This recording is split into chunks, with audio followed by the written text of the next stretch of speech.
Hi there. If you are trying to get the oldest emails in your Gmail account, then this video tutorial is really gonna help you. Come to your Gmail account. You can see, here I have more than 6,000 emails. And I can click this to get older emails. But this is too boring task. I want to go to the oldest emails or the first email I got. So, come here. Click on oldest.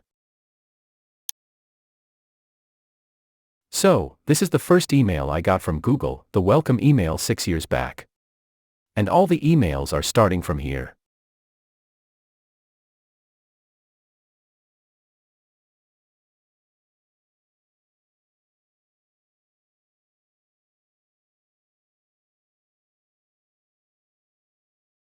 Again, you can go back to the newest one.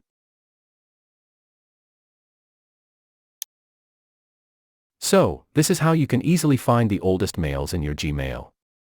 Hope you found this video useful. Be with us and subscribe to Inspire.